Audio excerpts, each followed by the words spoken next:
Welcome to SLP Nerdcast, your favorite professional resource for evidence-based practice in speech-language pathology. I'm Kate Granbois. And I'm Amy Wonka. We are both speech-language pathologists working in the field and co-founders of SLP Nerdcast. Each episode of this podcast is a course offered for ASHA CEUs. Our podcast audio courses are here to help you level up your knowledge and earn those professional development hours that you need. This course, plus the corresponding short post-test, is equal to 1 certificate of attendance.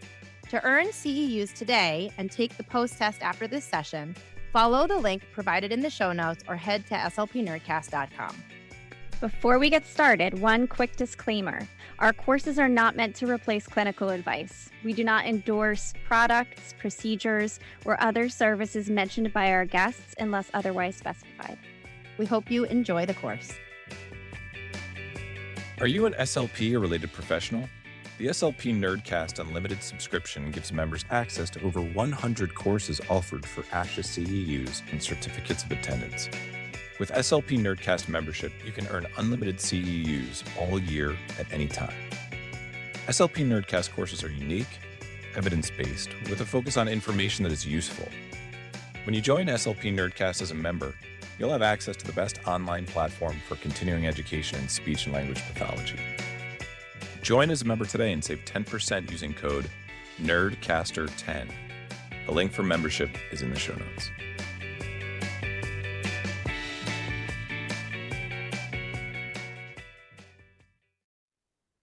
Hello, everyone. Welcome to SLP Nerdcast. We are very excited for today's episode because we're going to be really unpacking a topic that is central to our modern lives. AI is here. It's not going anywhere. And this has a lot of intersections with our clinical work, all of the ethical things that go along with it. And we have the pleasure of welcoming not just an expert in artificial intelligence, but she is also part of our field. Welcome, Dr. Ashley Dawkins. Thank you. I'm happy to be here. We're joined today also by our resident doctor of speech language pathology, Dr. Anna Paula Mumi. Welcome, Anna Paula. Thank you. Would you all like to tell us a little bit about yourselves before we get started? Sure. I guess I'm happy to start. So I currently serve as the Assistant Provost of Academic Innovation at Lamar University in Beaumont, Texas, as well as Associate Dean of Graduate Studies. And I am an Associate Professor of Communication Sciences and Disorders here as well. And have been living, eating, breathing AI for about 2.5 years and presenting about it all over the United States. So I'm happy to join you guys. Oh, and I'm also I'm chair of the AI task force for the Council of Academic Programs in Communication Sciences and Disorders, which is part of the group that's trying to get some AI information out there really for the field, especially from the academic side of things. So that's me. And I'm Anna Paula Mumi. I'm Program Director and Associate Professor at a small private university in East Texas. And I have been an SLP for almost 25 years. I'm very excited to have this conversation. Before we hit the record button, I told a little story about someone I know whose child got caught using artificial intelligence for a school project. And it was obviously very upsetting to the parents. And there's, no question that this tool that we now all have access to has some serious ethical considerations. And I'm very excited to unpack how that intersects with our clinical work. Before we get into it, I do need to read our learning objectives. So I will go ahead and do that. And then we will get started. Learning objective number 1. Identify current AI applications that might be used in speech language pathology practice. Learning objective number 2, describe the ethical considerations in AI implementation, including privacy and consent. And learning objective number 3, describe tasks suitable for AI assistance versus those requiring human expertise. Disclosures, Ashley's financial disclosures. Ashley received an honorarium for participating in this course. Ashley's non-financial disclosures. Ashley is head of the AI task force for the Council for Academic Programs in Communication Sciences and Disorders. Kate, that's me, my financial disclosures. I am the owner and founder of Grand Bois Therapy and Consulting LLC and co-founder of SLP Nerdcast. My non-financial disclosures, I am a member of ASHA SIG 12 and serve on the AAC advisory group for Massachusetts Advocates for Children. I'm also a member of the Berkshire Association for Behavior Analysis and Therapy. And my financial disclosures are I received compensation from SLP Nerdcast for my work as ASHA CE administrator and as the SLPD on demand. And I'm employed by East Texas Baptist University, and I have no non-financial disclosures.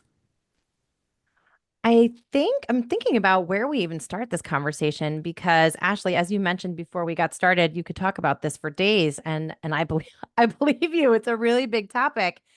I'm thinking about how relatively new this is in the last, I've been practicing since the early 2000s. I'm just, thinking about how quickly our world has changed or how much our world has changed in 20 years. And the invention of AI really in the last, you said 2.5 years. I mean, that is a significant change. I wonder if you can start our conversation by talking a little bit about not necessarily where it came from, but what tools you see integrating into clinical practice or how you started seeing this kind of transition over into our field. Yeah, I mean, what I'll say first is really artificial intelligence as a whole has been around a long time. And that's been around since the 1960s. Generative AI, on the other hand, is really that new piece. And that's the idea of an AI that can create new content based on things it's been trained. Now, it's not it's not sentient. It's not making these thoughts for itself and creating in the way a human would create. But it's taking information that it's learned from thousands and thousands and, well, really trillions of bits of information that it's received from public information that's out there. That's audio, visual, written text. I mean, the works of Picasso, the works of great philosophers, including people like myself as well, who aren't great philosophers, but like might have public information out there on the web. Anything that's public has really been pulled into these. And they found that when they pulled more and more information in, not only could they get AI to be predictive, like when you're in an email and you say blah, blah, blah, and it says to hit tab to finish this, how are you? I was really needing, and then it suggests something. That was initially what they were trying to do, was really improve those predictive type pieces. But when they changed the transformers and all of the things that assess it, all of a sudden they found it could not only help predict, but it could also answer.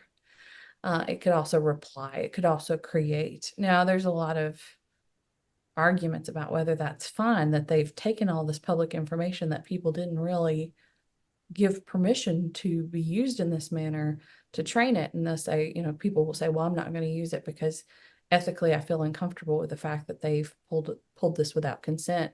And that is a whole discussion. We could go for years down that road.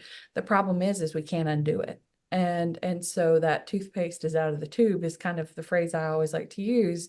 It's here, it's present. And now that it is something that could be used to, for example, speed up workflow, we're finding that more and more people who are potential employers that we might work for out there in the field are wanting us to be literate in how we use it so that we can improve our efficiency and our output and the things that we do. I mean, you guys know, you've had caseloads that were too big and you have no time for the things that you really need to do. But what if there's a tool that can help you speed that up? So certainly in speech pathology, we're seeing, better enhanced AI speech recognition for transcribing things and such, that exist out there, different programming that would allow us to do a lot of those things that we used to do more heavily by hand. And we had some of those things out there already, but these are really improved.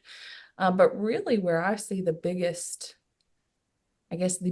potential impact is for clinicians to go and use, especially the chatbot-based information, to really help create materials, give ideas, to help with even reporting. Now, there's a lot of ethical privacy things we have to be very careful of, but really the primary tools I see being things like chatbots like ChatGPT, Claude AI, Gemini, Perplexity, Microsoft Copilot, those kind of things I actually see being the bigger assistance in the workflow of how our clinicians are working out there in the field. But there are also, I don't know, yeah, I think we're all old enough to remember the dot-com boom.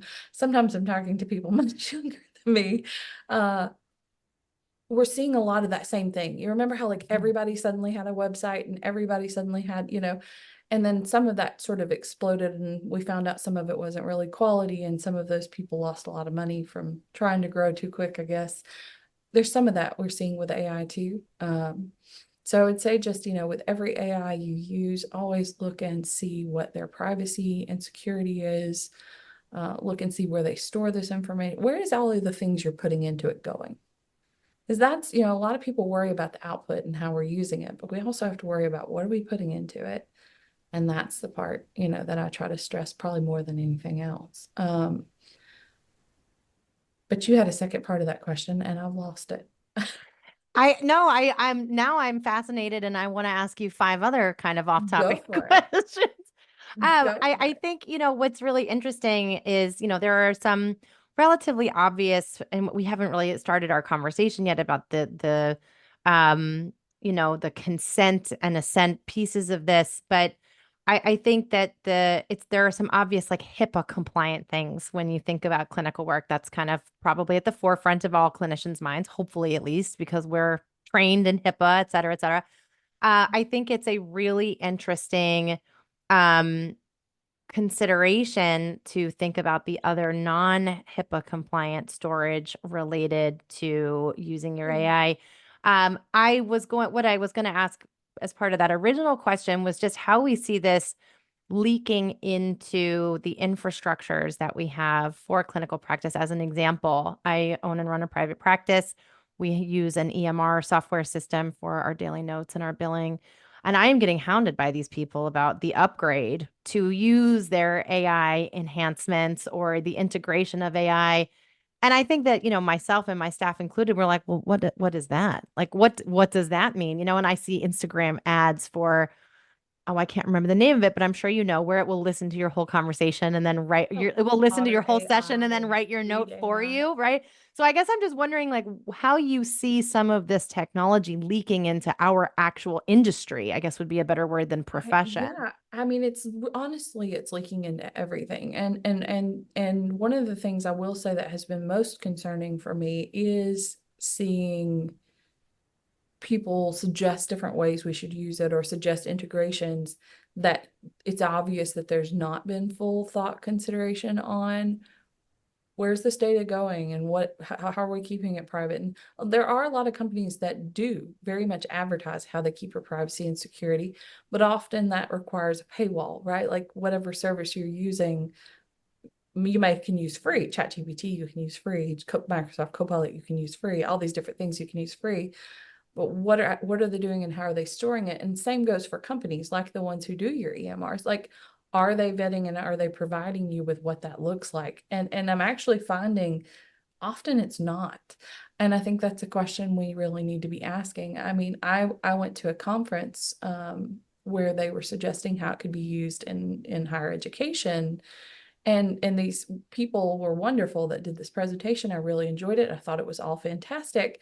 But when it came towards the end of it, I realized they've not talked about how are they keeping, in this case, it was student information, how they were keeping it private. So I asked the question and they were like, oh, we really hadn't considered that. So I think sometimes we get ourselves so excited about what it can do because it is amazing. I mean, it's amazing what you can do with AI that sometimes we forget those very important but sort of background pieces that we take for granted in everything else that we do.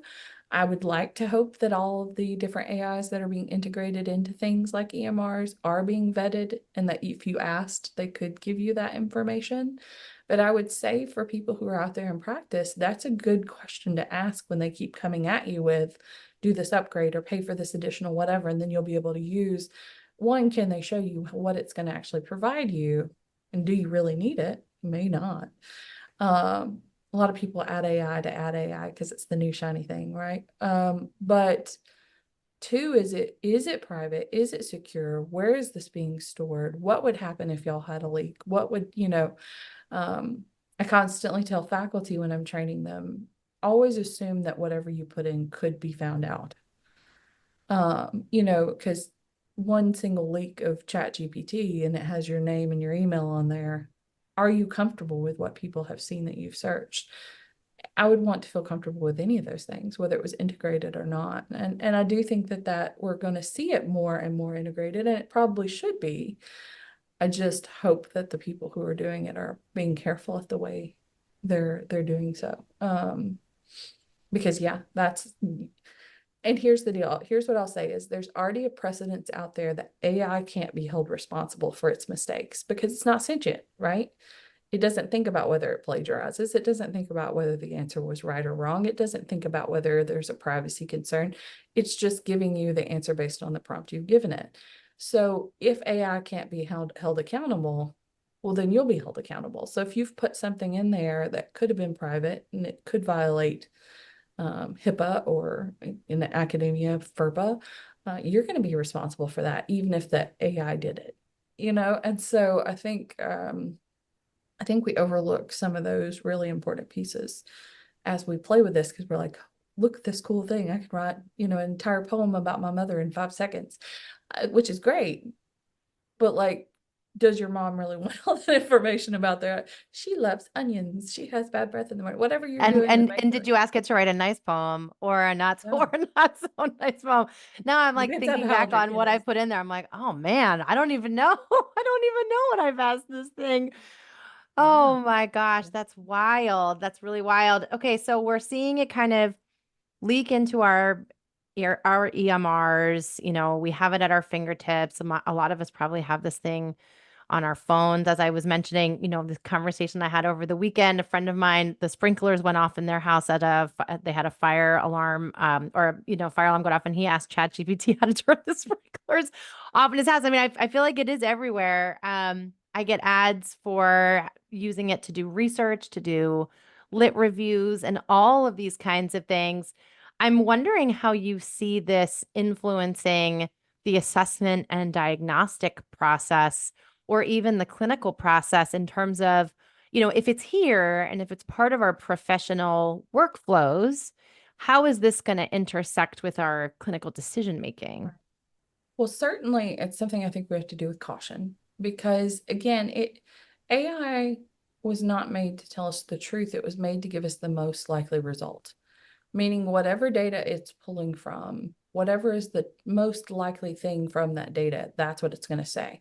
And if it doesn't even know the answer, it will create an answer based on similar areas of something. So if it can't find something in speech pathology, for example, it might say, okay, audiology is a related field. I'll look at the information from that and I'll draft my answer, but it won't tell you that. It'll just draft an answer as if it's true about speech pathology, which is why it's so important for us to really vet the information we're getting out of it. But that's, and by the way, that's called, when it creates fake information, it's called an AI hallucination. It's not seeing fake things, but it's creating fake things. And so AI hallucinations are a concern because they sound so convincing. They sound so right. So when you're bringing a patient or a client into that mix, now you have to be concerned with, if I'm going to ask things that may then impact what I do with this client, I need to really still be able to vet, would I agree with it in my clinical expertise, right? When we talk about the evidence-based triangle, we always talk about one of those legs actually being us. And I think oftentimes you'll find certain people who will leave fully out the research or they'll leave fully out us. And both of those pieces are still very important in that triangle, patient values, right, being the other. Anything that we do, we're going to have to do with caution. However, can you absolutely today, right now, go into something like Claude or ChatGPT and give some generic information about a patient? I have a patient who's in their mid-50s and struggles with this, and has this very unique problem of X and blah, blah, blah. Like, what testing may I want to do further? Because they've not yet had an assessment for, maybe you have some other concern. They've not yet had an assessment for autism. What testing could I do? It will give you, with rationale even, what it would suggest and why. And it might not be things you had thought of, that then it triggers you to go, wait a minute, yeah, I should do that assessment. So there's some really great idea generation you can get from AI to say, hey, yeah, like I could do that, and that might help me with this patient. Same with even then the follow-up we do with therapy, like, okay, I have these kinds of results. The person has failed the, you can't say who the person is, you can't say where you are, right? You have to de-identify, but like I have a female patient who is 14 and has these struggles, and there's this unique problem they have that I've never dealt with in therapy. In addition to this issue, like what therapeutic techniques might I take to better serve this patient? And it absolutely will give you very quickly all sorts of recommendations. And the great thing about AI is it doesn't get tired of you. So you can essentially just keep going back, be like, and give me more, and give me more, and give me more. And it will keep giving you more. And it might trigger that spark within you to go, oh, that is something I would want to do, right? So I think it's still important for us to look at those things and not just do the first thing that pops out and say, yeah, that's great, but to modify it to what we need. But when we get stuck, especially with those trouble patients or what have you, absolutely can it immediately, for that matter, if you kind of de-identify enough and give some general things, it can write subnotes. Like it can do all kinds of things very quickly for you. So as far as workflow, I mean, I imagine, especially those new individuals, a little bit younger in the field, maybe a little afraid to ask their colleagues because they don't want to look dumb. They already feel like they're an imposter. They don't feel like they're old enough and good enough to start out this. It's a good place to go ask a question without judgment. And so I do see it as that as well. I think we're going to see more and more integration into the softwares we use, where we will potentially be able to, in a private, secure space, be able to put all of our regular, typical patient information and it generate what we need it to for either a report or what have you. That may be what you're finding advertised to you in those EMRs. But again, it's a good question. Like, what's the safety and privacy? Do I need to add a layer of consent to my intake forms for my patients, for my clients? Because you probably do. And if there's no way to undo what you do, like if you decide, yes, I'm moving forward with this AI, with this, and they can't have a choice because it's going to be used either way, there probably needs to be some sort of acknowledgement in there that they realize that the information is out there and in this space. Now, if it's under a private, secure space, I don't expect it to show up in my search on ChatGPT. But if they don't have privacy and security on it, then I could be concerned that that would happen. And that's a fair question that a patient may ask, like, what happens to my information? And I think we have to be more active than we probably ever have with anything we've ever used, software-wise and whatever, to say, oh, no worries, here's where it goes. Because there's a lot of people who are very concerned about feeling very watched, monitored by these things. In audiology, we've had data tracking for hearing aids forever. So I know if you've worn them, I know what kind of environments you've worn them in. And I had patients, and it's generic information. It's not very specific. I mean, it tells on you if you've not been wearing your hearing aids, but that's about it, and I had patients who were concerned about that. This is really taking it further, so you may have some people who buckle at the idea of you using it as well. And I think that's something we have to think about as clinicians, for sure. Yeah. That's completely fair. And as I'm listening to you talk, I'm kind of zooming way out in my mind, right? So if we zoom out to 300,000 feet, well, that's really high, 30,000 feet. Let's go to 30,000, not 300,000. And we think about our profession in general, and I'm speaking specifically about speech language pathology since that's my specific training. We've got a field where there's a staff shortage nationally. There's a shortage of the workforce, which has created a pervasive burnout problem. No thanks also to a pandemic layered on top of it, right? So we've got, caseloads that are completely unmanageable, workloads that are completely unmanageable. I think the last statistic I heard was that referrals for communication disorders were up 132% or something absurd from the pandemic. And on top of that, and this is kind of getting into my interest area, we've got what is referred to as the research practice gap, where the research that we're using in our clinical daily lives could be over 17 years old. So there's this massive delay between, not only are we overworked, and a lot of people would argue underpaid with workloads that are totally unreasonable. A lot of us are also operating and using old information in our therapy rooms, right? Okay, so that's the landscape I'm looking at. And we got if you look at it through that lens, we got problems on problems on problems. Not that Right. we really do, but there are no industry is perfect, no field is perfect, and that is the playing field that we are on now. And here we're talking about this tool that's like, I'm imagining the icon I see associated with AI all the time. It's like sparkles. It's like a magic Yes. sparkly wand, right? It's like this, like exactly. It's this little firework of like it's gonna be a magician and come and solve all of these problems. And I'm yes thinking and about no. yes and no, right? I'm thinking about all of these really creative ways and listening to you talk about all these really creative ways it could be used to reduce your paperwork time, give you therapy ideas at your fingertips, do a quick literature search that maybe pulls up and summarizes research for you in a way that is readable and digestible and newer. I mean, I went to graduate school, like I said, over 20 years ago. So what I was taught is definitely not relevant. Right. We all need to have some updated pieces of information, and yet there is such an asterisk here, with all of this privacy and and and data protection and all these things. What aspects of AI use really should be limited to humans? What would you say from a clinician's perspective, aside from helping it, give you that spark of an idea, inspiring you? I think before we hit the record button, you called it your little muse, right? That's an Right. appropriate use, but what components of this really should be left to the human brain? Well, I mean, you have people, and I have like 3,000 things I want to say back to what you were just saying. So I'm going to come back to a Say them couple all. things. Say them all. We'll stay here all day. Well, first, let me say this one thing. So one of the things I think that you might want to introduce yourself to, and other people might want to introduce themselves to here, is, you talked about outdated information. It can be overwhelming, even, within number of CEUs and things we're recommended to have, and we have to have for things like licensure.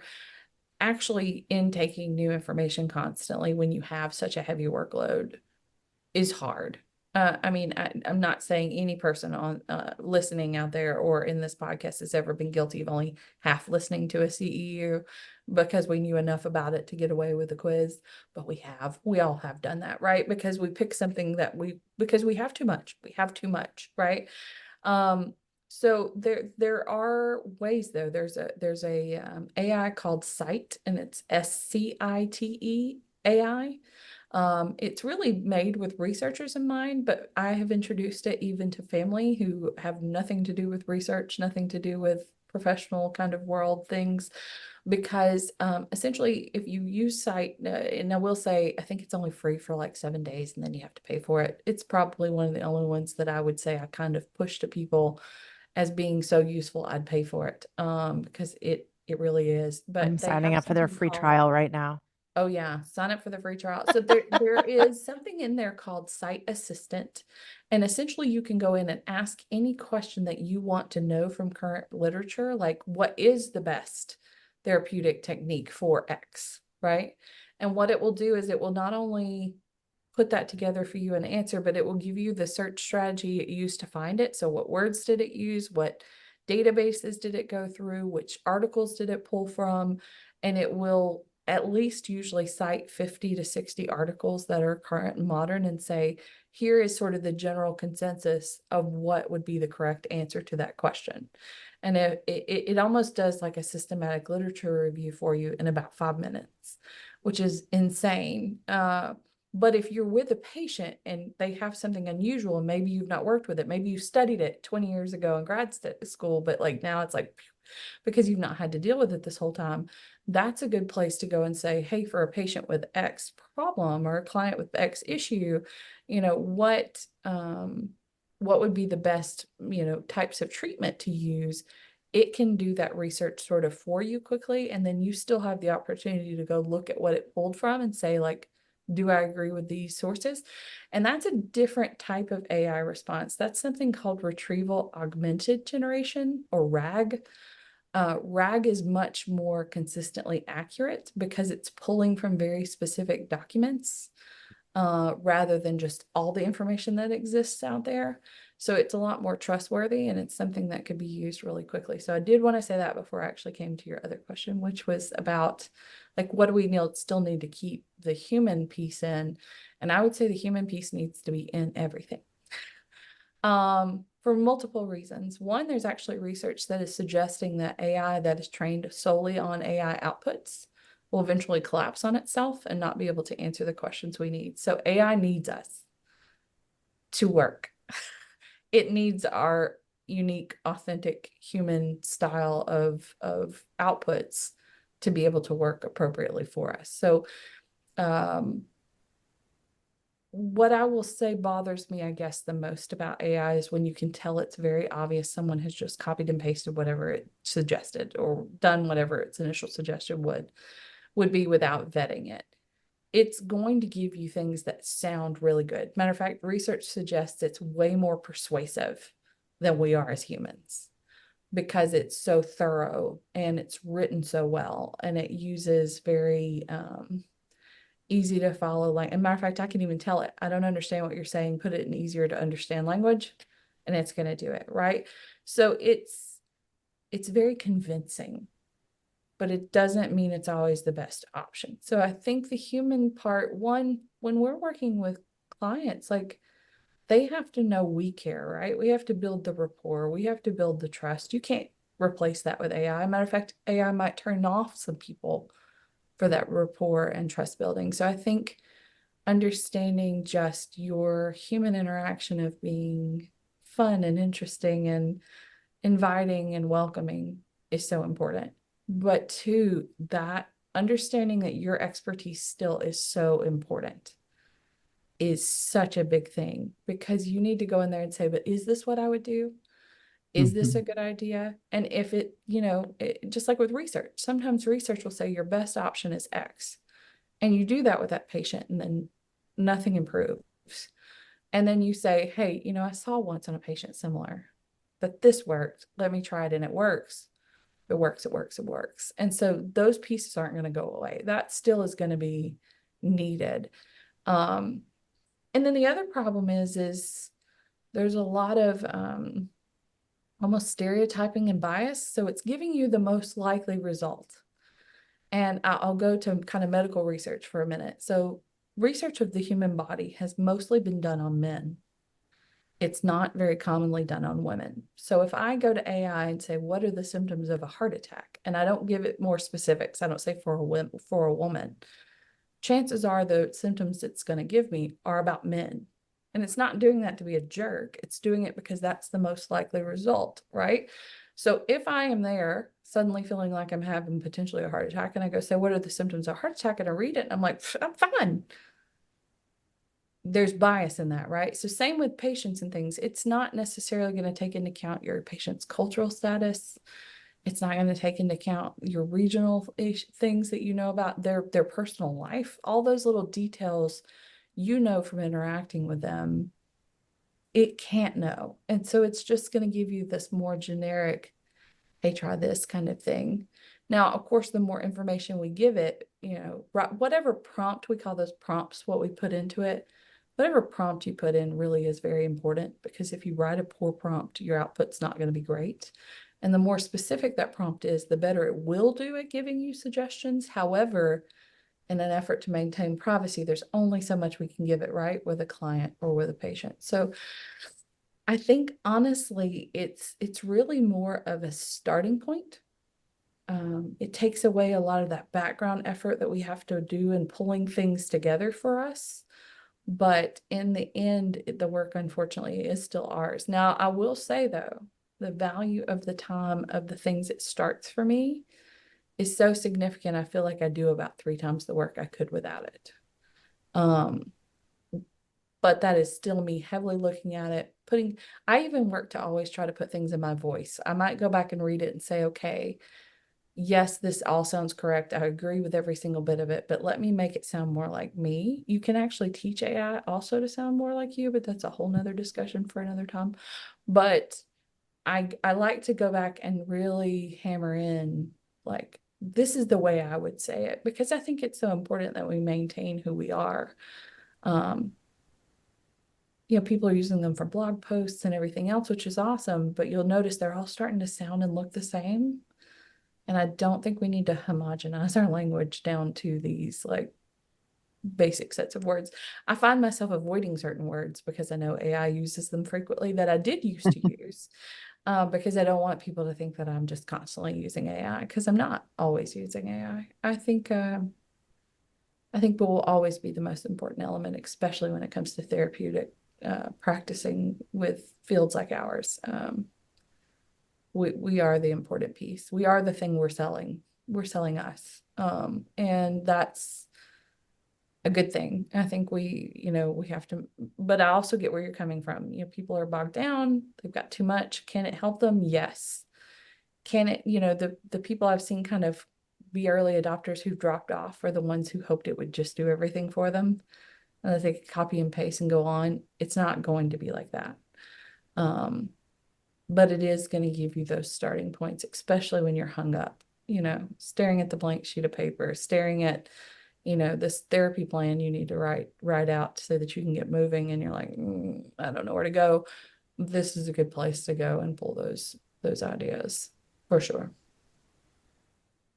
As you were talking, I was just thinking about, just the human piece being the critical appraisal piece, right? Just we still have to critically appraise what we are looking at. And even with the evidence, when you're pulling that evidence to say, okay, now I need to appraise, is this good evidence, or are they really pulling what's good?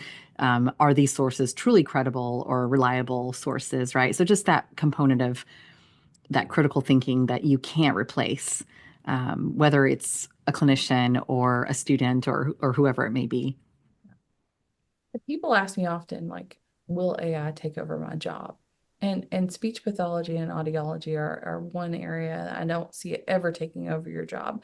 I do potentially see some practices, like if you're looking for a job, I see some practices highly considering people who understand how to use AI, considering them more highly over you. Like they might be more likely to get the job because you're not AI literate and they are. Because there is a workflow increase that we see when people use it effectively. And who doesn't want that in a business, right? We are dealing with shortages. We need some way to work with more people in less time with less people to work with them. And this is one of the ways that they might do that. So will you lose your job to AI? Maybe not, but would you lose a job to somebody who knows how to use AI? Absolutely. I absolutely think so. I think there's going to be an expectation over time. It's going to be just as normal as everybody having a cell phone on their bodies. That it's just going to be integrated more and more and more, and we're just going to have to get literate or be in trouble. So that's pretty much it. Yeah. We've talked on this podcast a lot about the importance of trust between therapists, in terms of, what makes us, to your point, we're selling us, like what makes us effective. Right. And there is something about, our end goal is to support people with communication disorders and to help them make progress towards their goals. That's our job, if you boil it way down. And those things are not going to happen unless we are establishing patient-centered, safe spaces where individuals can trust us, move through their vulnerability, deconstruct all of those ableist structures. And that is something that a robot is not going to be able to do, right? So that makes a lot of sense. I think where it gets really interesting is what the role of AI is behind the scenes. And for me, Yeah. Another thing that we've talked about on this podcast before is this concept of working at the top of the license, right? So really trying to be efficient with your workload by delegating things that you don't need to be doing and focusing on what you're trained to do.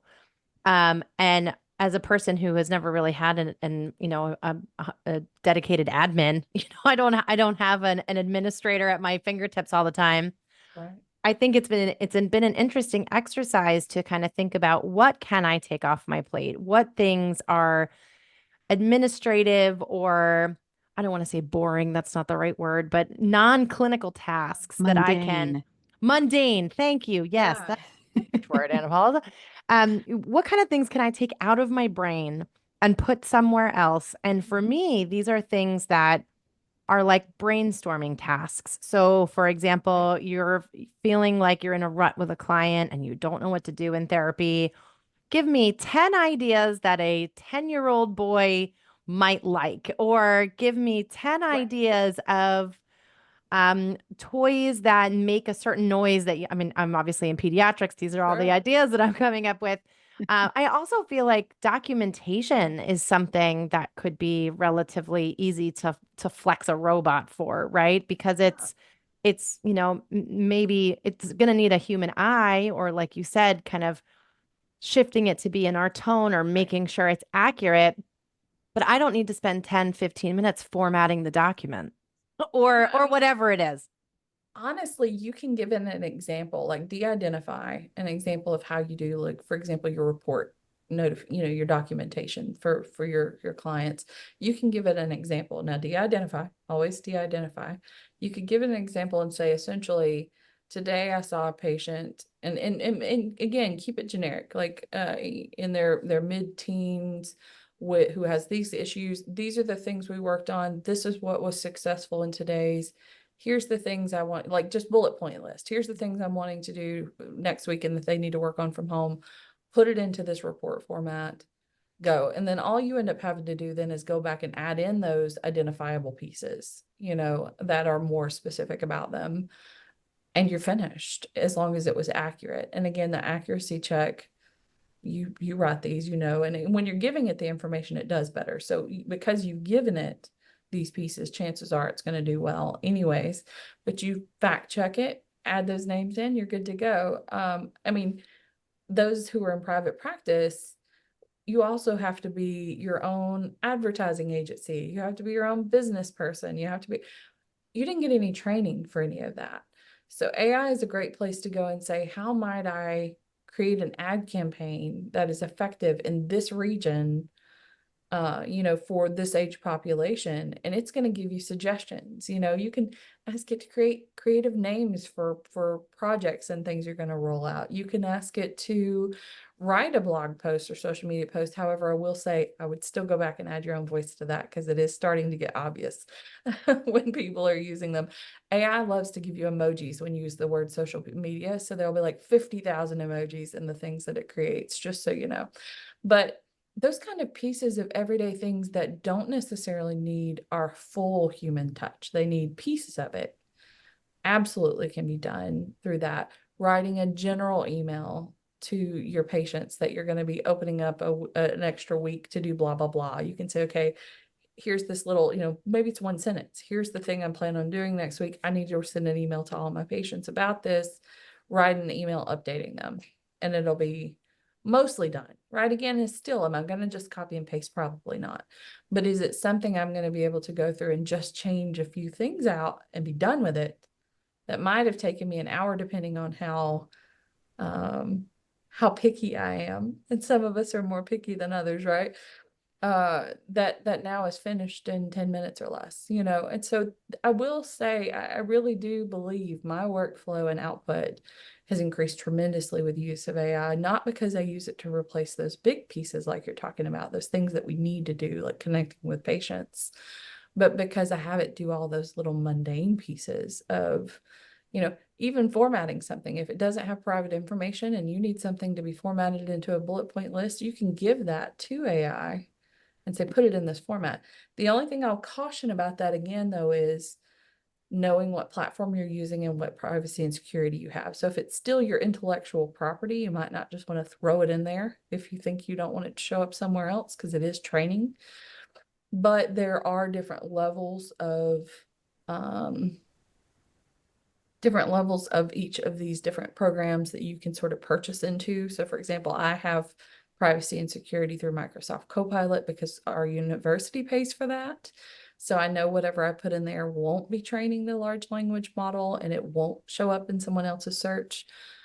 But I wouldn't want to necessarily put the information that might be a little bit more iffy private into a different one like ChatGPT if I've not purchased that level of security. That unfortunately comes with a price and usually is a monthly fee. And so I don't love using it for those purposes if I can help it. But I would recommend for everybody out there to have at least one chatbot that you have that level, either through your business or through your personal account, purchasing something that has higher levels of security and privacy, where you know where the information is going and you feel comfortable being able to share things like your own intellectual property of things you put together. But I mean, honestly, even like tone, like maybe you're really upset about something and you need to tell your boss whatever, but you know, when you write the email, you sound like a jerk. You can ask it to change the tone of to be more professional, or, write a letter of support for somebody based on these bullet points about them, or, there's all sorts of just everyday things that we're asked to do that take a lot of our time that maybe we can push over into AI a little bit more. Yeah. I was thinking of just in a very practical sense, just random things that used to take me forever. Like I needed word lists with, like R-loaded word lists. And I'm like, so come up with 20 sentences, on various topics.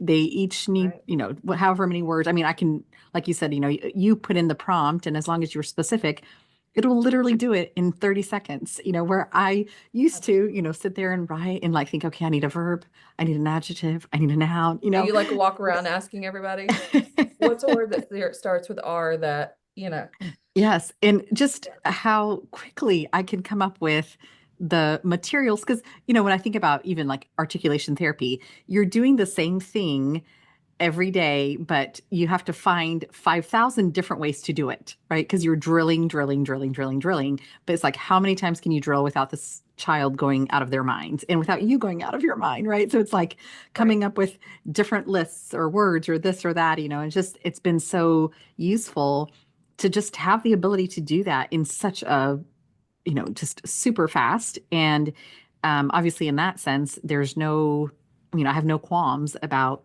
those kinds of, activities on there because it saves me tons of time and it's generally accurate because it's such a straightforward prompt. So other examples of ways, because sometimes I feel like, just in terms of just very practical for the SLP to think about, okay, you can generate this, or I mean, stories. Right. Well, and What are some other? we've not even really touched on things like the AIs that also do image generation or Oh audio my God, those images generation. are so creepy.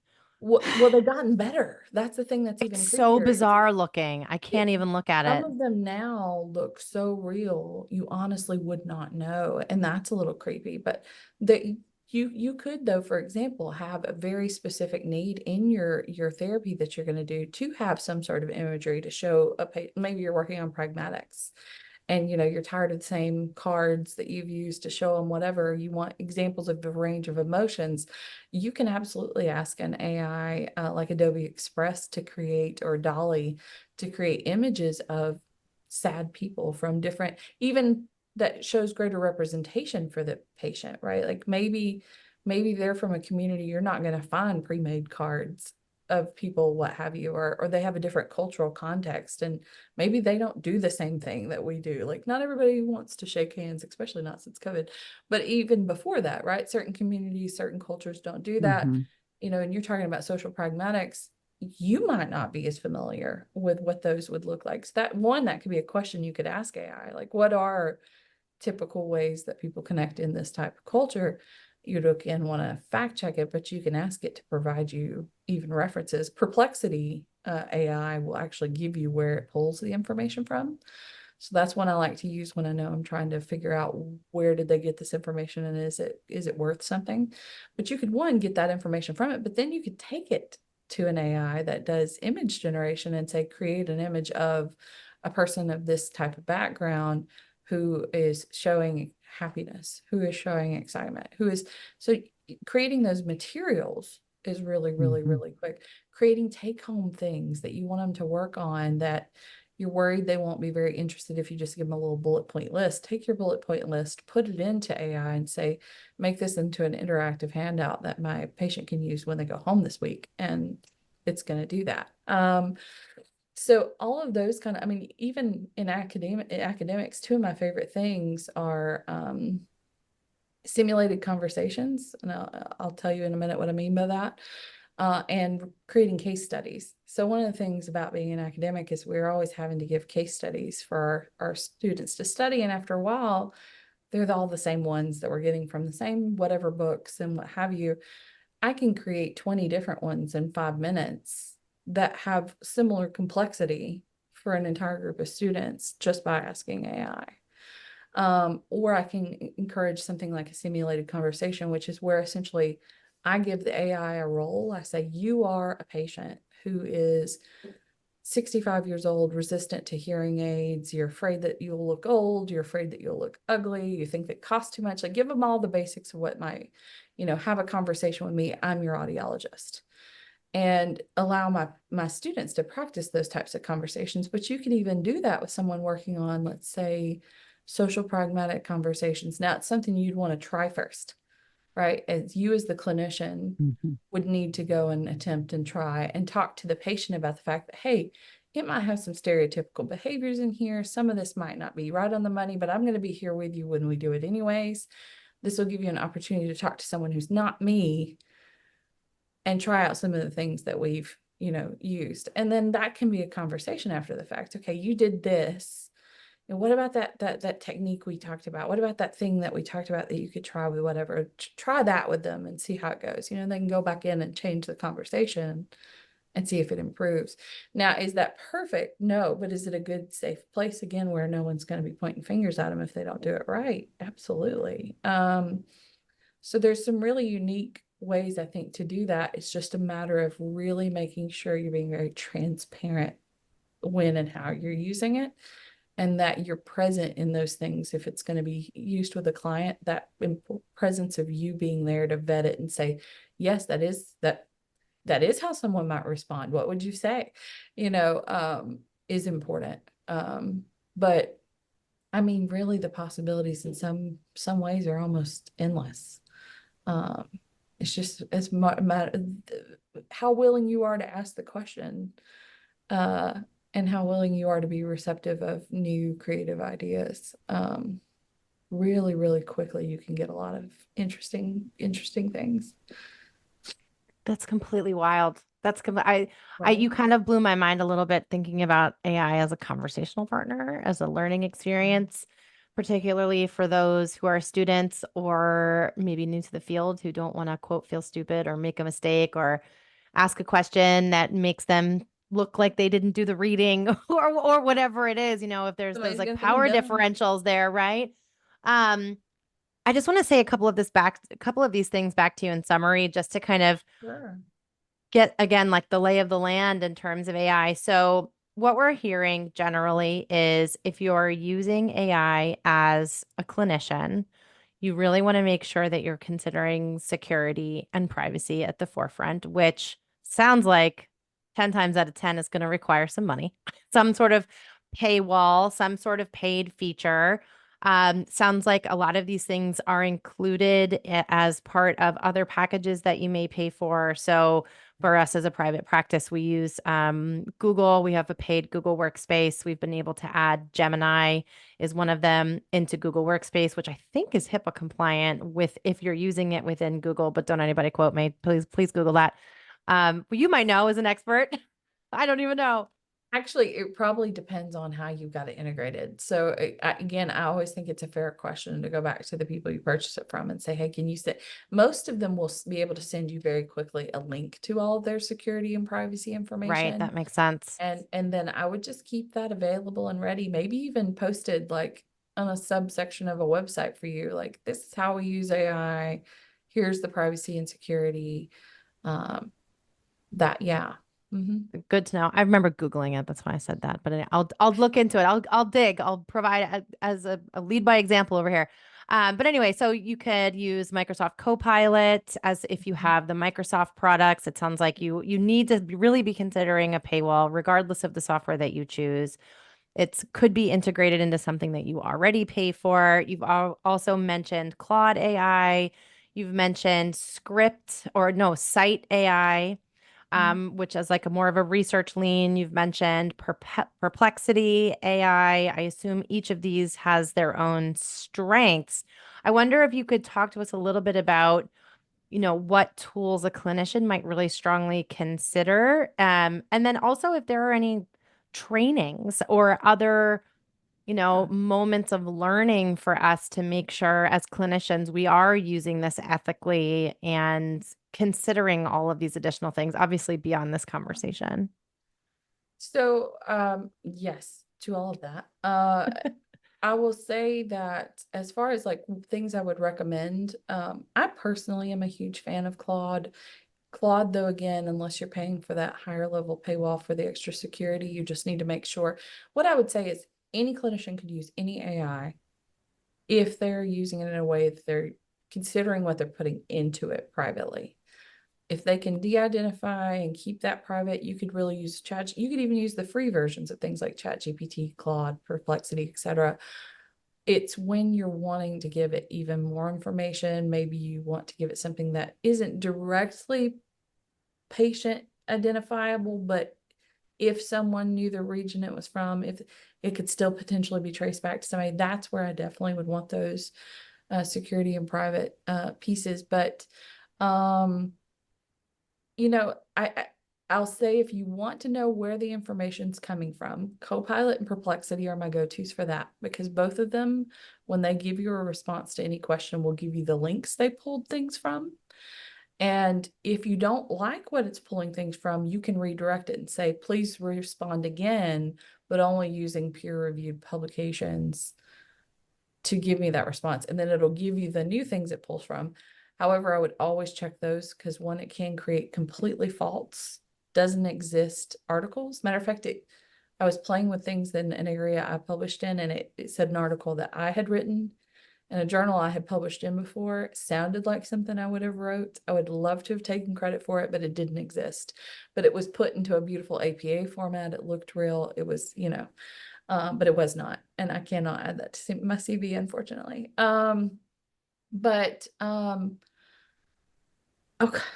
Kate, I've lost my brain. What was your primary question? What tools could we consider? And then what are there additional trainings? Are there any additional, resources out there for clinicians to think about if we are going to use them to make sure we're doing it correctly and ethically? So as far as tools, I would say Claude sounds the most human-like. It's going to give you the most human-like response output. So if I'm creating something that I want, like a letter that I'm going to send to my patients or something I'm going to put on social media, I'm probably going to use that. If I'm wanting to do simulated conversations, I'm probably going to use it or ChatGPT.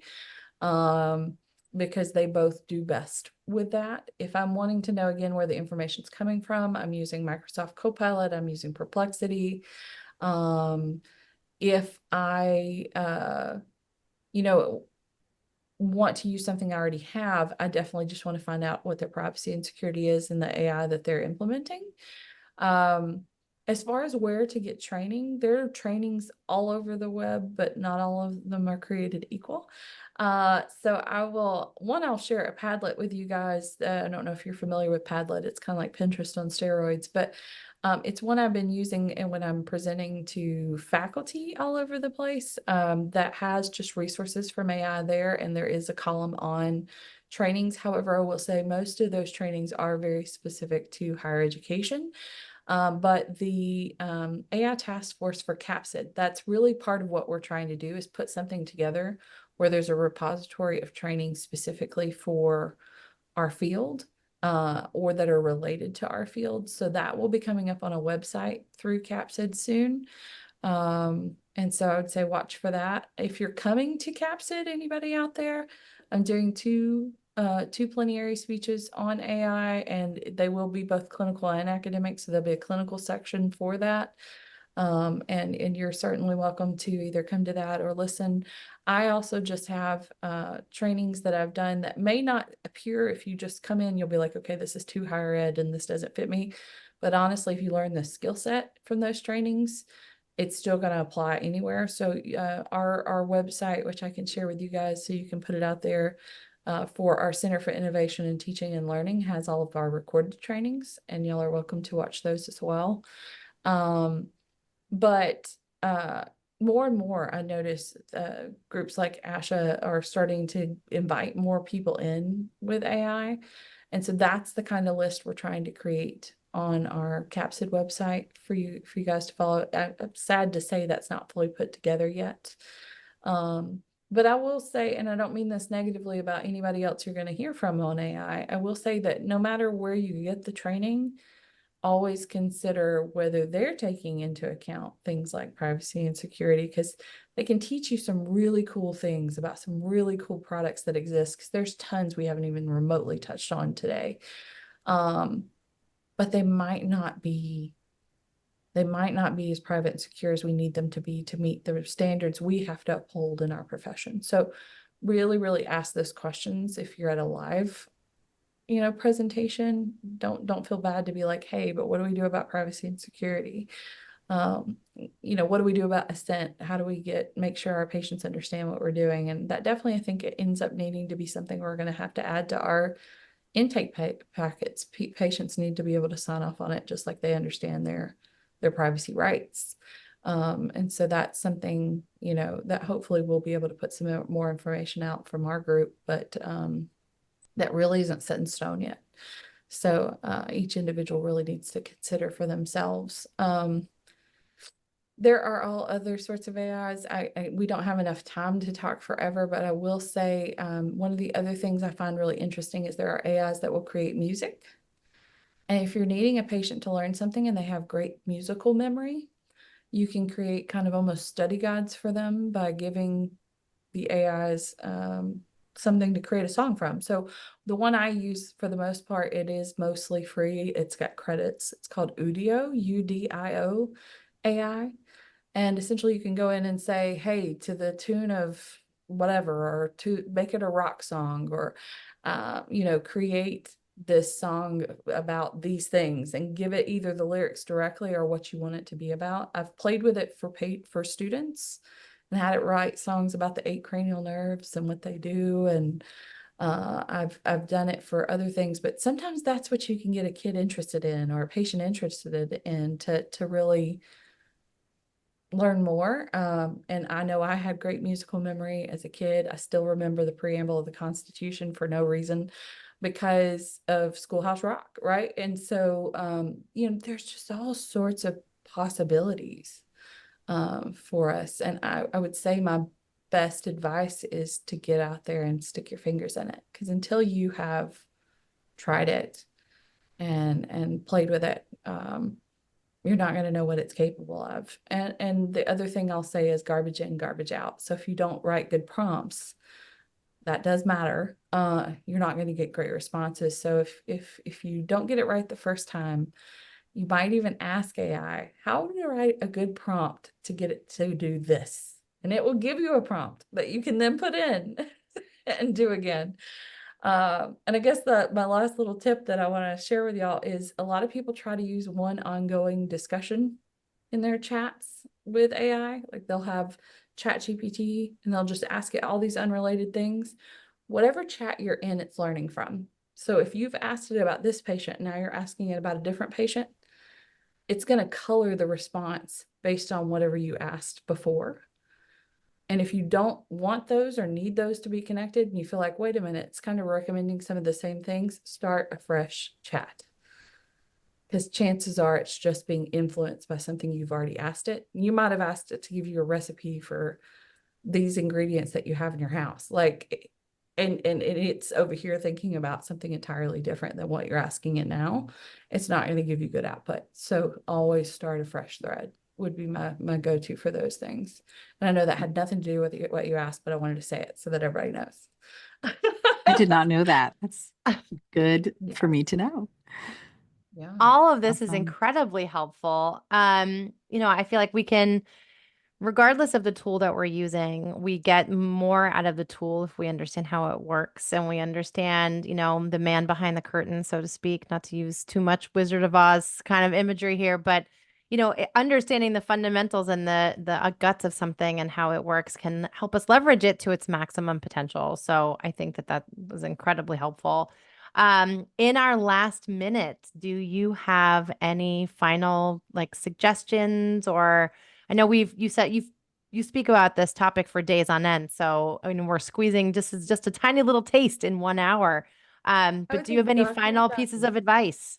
Yes, document, document, document. And what I mean by that is not the same way we document necessarily for a patient, but there are going to be prompts that work so well for you and you're going to forget what they are. So I encourage everyone to have one word document that when something works really well, that gives you the best suggestions, take that prompt, copy it, paste it into that document, use it again later, because the way again that you write prompts makes such a difference. And so if you're getting good results, don't reinvent the wheel, use that same manner again. So I encourage one, that. Two, if anyone ever questions you, like, how did you come about this? You want to be able to say openly, I used AI and this is the questions I asked and this is how I vetted what it gave me. Because I think we are coming into an era where we just have to be really careful that people understand where we got information. We were talking a little bit about the fact that AI has other types of AI. The last thing I guess I'll say, and I say this because quite a few people who listen to this may work with especially elderly or compromised individuals who don't necessarily have the mental wherewithal to really be very safe and secure in how they interact with things. There is a lot of potential for AI to be misused as scams. I can clone a voice now.